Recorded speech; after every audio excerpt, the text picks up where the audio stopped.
The photo that I put on the disc for you shows a picture of the general store that my grandfather had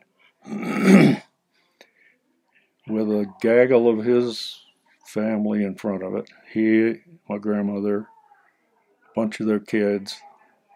They weren't all here yet. Uh, my great grandparents were there also in that picture.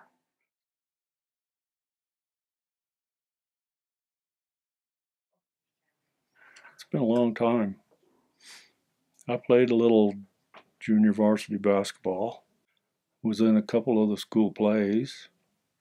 As I recall, one of the plays was Cheaper by the Dozen, and I had the dubious honor of being the father with 12 kids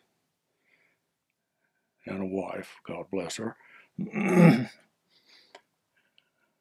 But what I remember most about that play is that somewhere in the middle of it, I forgot where I was. And I backed up several pages through the script and started all over again. And the funny thing was, you see, management of the children, father had a whistle, I think, and he blew this whistle and all the kids are supposed to assemble for their instruction or whatever.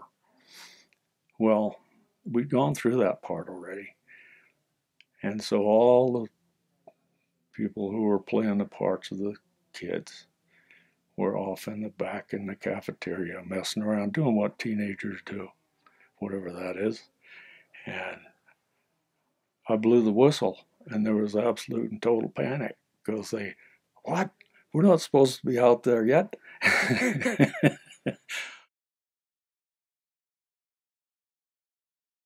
I enrolled in New Mexico Highlands University, where I pretty much bombed. For one thing, I was pretty tired of going to school. Okay, 16 years every year off to school. But I also met my wife there, which I guess is the outstanding accomplishment of my graduate work.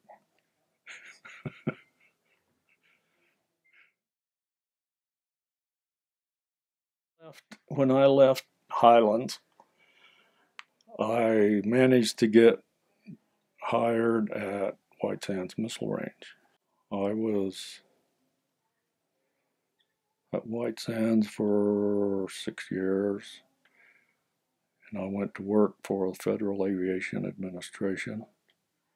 After 13 years in southern New Mexico, we decided we'd come back. And so we moved to our present home, which is the remains of my great grandfather Dvorak's farm on the Florida Mesa. The irony of the thing is, when I retired, I was working as a controls technician. We had a project where we were installing underground wiring and so on, and the conduit. Had to dig a trench. Normally, a backhoe would be hired to do that. Well, the lead technician failed to provide a backhoe, overlooked it, whatever. So we had to dig the darn thing by hand. And so my last job at the gas plant was with a damned old shovel. So my father always said when I was a teenager, he says, go to school, get an education, you won't have to dig ditches all your life. Yeah, right, Dad. Okay. So that's how it turned out.